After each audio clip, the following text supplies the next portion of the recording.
души, Олег. Души, да. За ручками, да.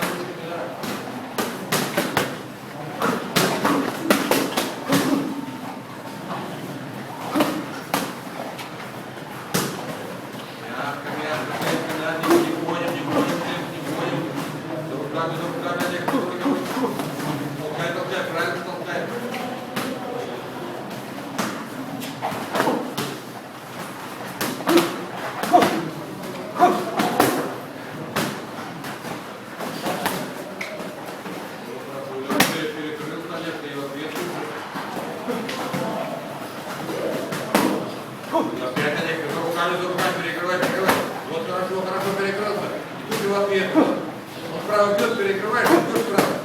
Вот так, хорошо, Олег, толкай его, Олег, да. Вот опять толкай.